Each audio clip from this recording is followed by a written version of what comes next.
All right. How's it going, everybody? A little bit late once again, but let's talk about that Broncos Jags game yesterday. Um, let's just be so for real here. Let's be honest. It's kind of just belt to ass. Let's be for real, right? Well, we can all be honest here. It's a safe space. And if we want to win the Super Bowl, we got to be honest. We got to be real. It was kind of belt to ass. We played against a good team, and they made us look not as good as we usually are. I mean, like, it wasn't that bad, you know what I mean? Like, we lost by 2 scores, 2 touchdowns. So, I mean, like, it's not like we got our backs blown out, but it kind of felt that way at times, you know what I mean? Especially there at the fourth quarter, man. Yeah, let's dive into it. Let's start with the defensive side of the ball, man. I mean, we got picked apart, man. We're like a top 5 defense, and we did not look at which like, let's give credit to Jacksonville. They're a really good offense, man. Like, that's a really surprisingly good offense this season. Like, really just a surprisingly good team, but like, especially their offense. They played really well yesterday, man. I mean, Trevor Lawrence, 23 for 36, 279 yards, 3 touchdowns. So, like, that's a good game. I mean, we got to him 5 times, so I mean, that's good. We were applying pressure, but like, I mean, he was handling it well most game. 115 rating on his part, so I mean, played a hell of a game. No takeaways per usual, but like, we're a bottom 3 team in takeaways, which is crazy for how good of a defense we are, but I guess that's just how it goes. We did hold their run game in check for the most part. I mean, ETN had 16 carries for 50 yards. So I mean, like, we'll take that all day. Like, our rush defense played great. But man, we just got picked apart in the pass game, man. I mean, I gave you Trevor Lawrence's stats. Parker Washington, you would have thought was one of the best receivers in the league. I mean, six catches, 145 yards, and a touchdown. I mean, what can you say about that? I mean, our defense just looked flat all day yesterday. I mean, even though we got to the Trevor Lawrence 5 sacks, it didn't really it felt like we were getting there, but it didn't feel like we were applying enough pressure to really make a difference. You know what I mean? Like, and I think 2 or 3 of those sacks were from him trying to scramble. So, you know what I mean? Like, we were applying pressure, but it wasn't anything like game changing for the most part. But I mean, we held Jacoby Myers 4 receptions, 45 yards. So I mean, Pat did his job. Brian Thomas 2 catches for 18 yards. But I mean, Parker Washington 6 catches for 145 yards. Moss was on him a majority of the game. He had a 63-yard catch, and that was because Moss just missed his tackle, man. I mean, there was a big hole in our defense. I mean, well, let me say this: our defense played terribly all day yesterday. Like, our defense just did not show up. I mean, a really disappointing game from them, genuinely. Like I said, we're playing against a good offense, so you expect them to score points, but I mean, they just got dismantled yesterday. It didn't, like I said, it did not feel like a top 5 defense out there. There was a lot of holes, like, in our zone. They were just finding the open spot in the middle of the field multiple times, missed tackles, but I mean, there was a giant weak spot on our team yesterday, and it was who he has been a lot of games this season. Like, listen, don't get me wrong, Riley Moss is a good cornerback. He does a good job a majority of the time, but it just seems like when he doesn't, he's giving up big plays. You know what I mean? Like, he's like good 90% of the time, but that 10% of the time, it's a giant game-changing play. You know what I mean? It's either a huge PI call, like where it's 30, 40 yards pass down the field, and it's a pass interference, which, like, he's had a couple called on him this season that weren't pass interferences. You know, like, I'll be fair. There was a couple that have been calls on him that just weren't. But there have been plenty that were. He's given up big, like in the Washington game, he gave up a huge catch to Debo in the fourth quarter, or maybe it was in overtime. He gave up a huge catch, and then yesterday he gave up that 63-yard touchdown to Parker Washington, and I want to say that he was covering him on his touchdown too. So, I mean, I think Riley Moss is a good cornerback, but man, I think defenses are realizing that I think teams are realizing they can exploit our defense by targeting him a bunch. You know what I mean? Like, he's bound to make a mistake at some point in the game, whether it's a PI or just giving up a big play. And like I said, this one he was in the 63-yard one, he was in coverage. He just blatantly missed the tackle. I mean, it wasn't even close. So, but again, it wasn't all just on him. He played like an okay game, other than like well, no, he didn't. He didn't play a good game. But really, the whole defense didn't. Like I said, so we just did not look like a good team out there. A good defense. But again, credit to them. They're a good offense. They did what they go out there to try to do. Let's talk about the offensive side of the ball, because that's normally where we spend a lot of the time talking. Man, dude, it felt like we were playing a really good game that first half. Offensively, like I said, the defense was bad all game, but offensively, well, let me not say that. The first like couple drives of the day, the defense was doing all right. Like they started off with two 3-and-outs, which, you know what I mean, like you take that. But after that, it kind of went downhill. But with the offense, I mean, we went 3-and-out the first drive, and then we just missed a field goal. I mean, that's on Lutz, you know what I mean? But it happens from time to time. We just missed a field goal. But we went 11 plays, 61 yards down the field just to miss the field goal. But then after that, it was touchdown, field goal, punt, touchdown. So, like, for the most part, through the first part of the third quarter, we were keeping up with him, and it felt like we were playing a pretty solid game. I mean, up until that second half, man, and then we just like absolutely fell flat in the third quarter. Like I said, we started off the third quarter with a touchdown, but that was just thanks to a 38-yard touchdown run by RJ Harvey.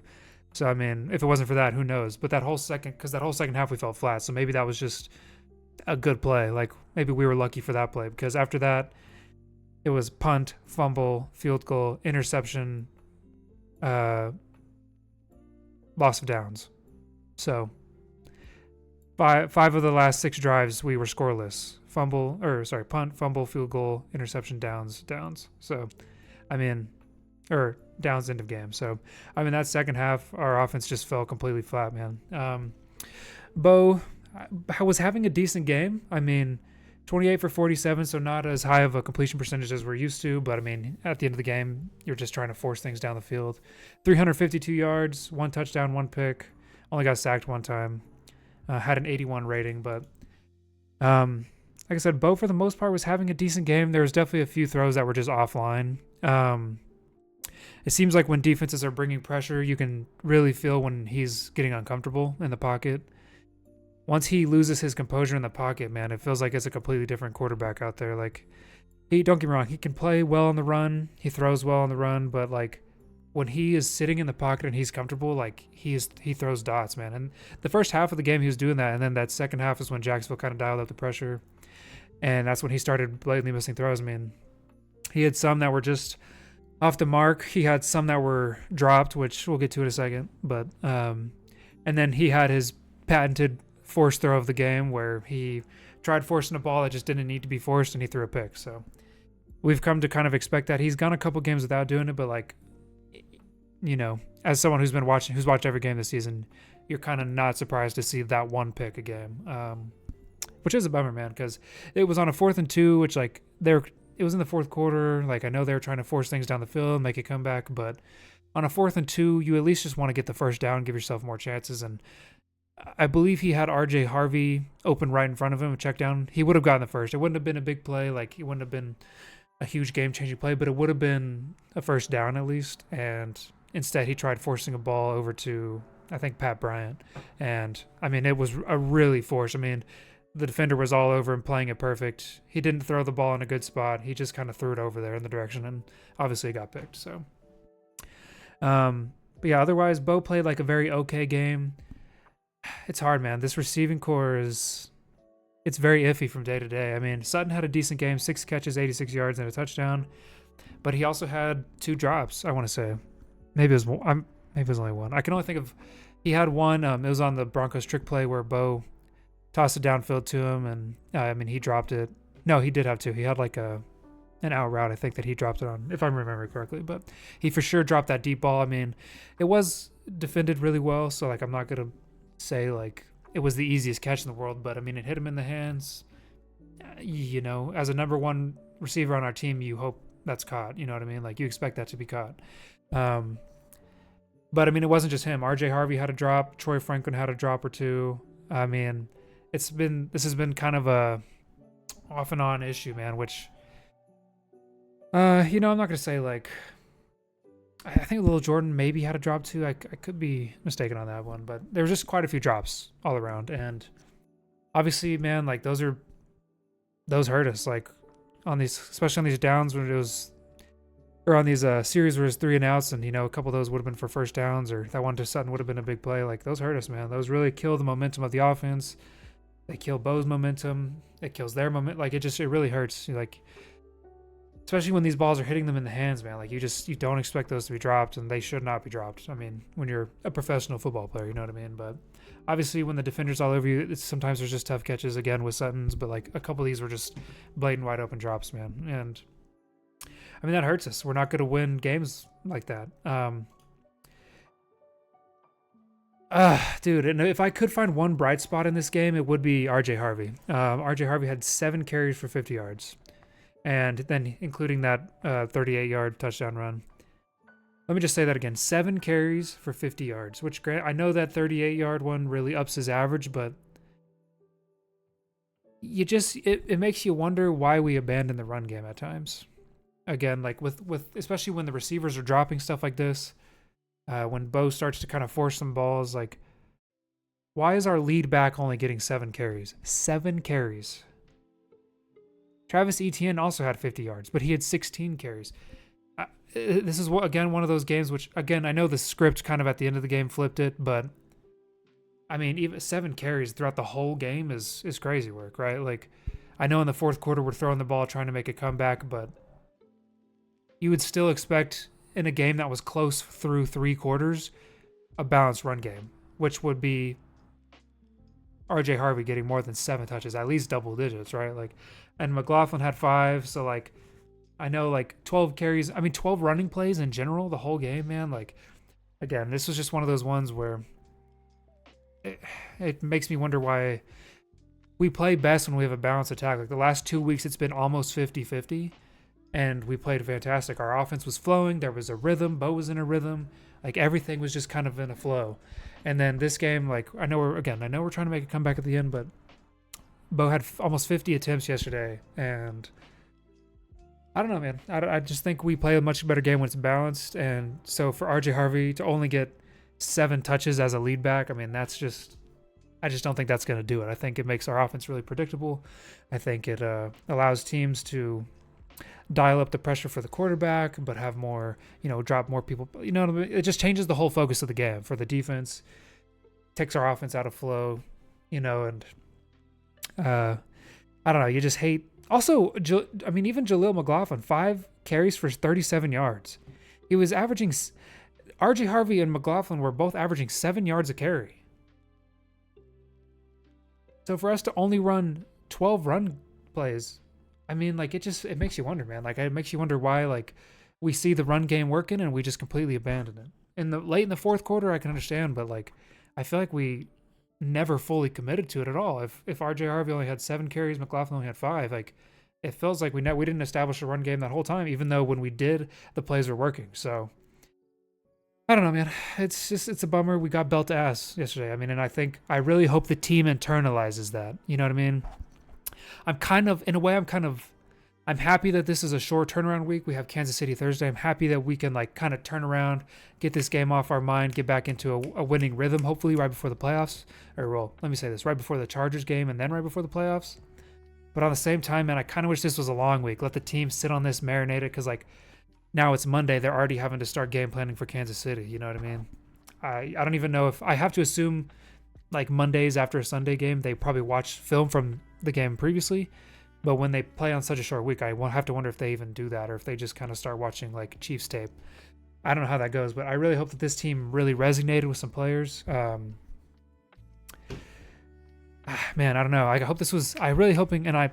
Best case scenario, this is just kind of a wake up call, man. Like, again, I don't think this loss defines us. I mean, we're 12-3 for a reason. We were on an 11-game win streak for a reason. I don't think this loss defines us.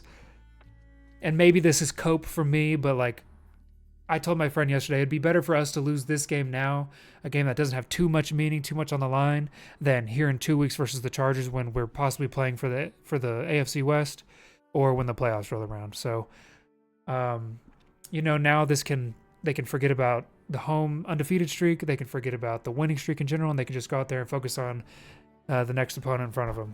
And again, I'm kind of maybe that's me coping because we got our asses handed to us yesterday, so. It is, in a sense, concerning, especially that we completely abandoned the run game. It's concerning. The wide receiver drops are concerning. I'm not too worried about Bo. I think Bo's played a couple great weeks. I think he had an okay game this week. Wasn't perfect, but I just hope. Really, right now, if I had a main concern, it's our defense. I just think. I know that Jacksonville's a good team, good offense. You expect them to put up points, but. It's not like that yesterday, man. I mean, we got our asses handed to us. We did not look like a top 5 defense. So, I don't know. I just hope this is a wake-up call for them. I hope this is a wake-up call for the team. I hope this loss really resonates with them. I hope they don't move on to Kansas City too quick. Obviously, I want them to because I want them to get the win versus Kansas City. But, they're playing without Patrick Mahomes. This is a game they should I don't want to say easily win, but, I mean, the Chiefs just lost to the Titans this week. So, I am going to say, it should be a game they win easily. Yeah, man, I just didn't feel like us out there. It really felt like we just felt very lackadaisical in that second half, man. And you hate to see that, but again, maybe that is partially because of the winning streak, and maybe that's just because they've gotten so used to winning, they just kind of expected it to happen again. I really don't know. I don't know. I think I'm kind of just coping for them, but again, I hope this loss really just hits home. I hope it wakes them up before the playoffs, man. We need to win versus the Chiefs to keep that little cushion. The Chargers play Houston next week, so that should be a tough game for them.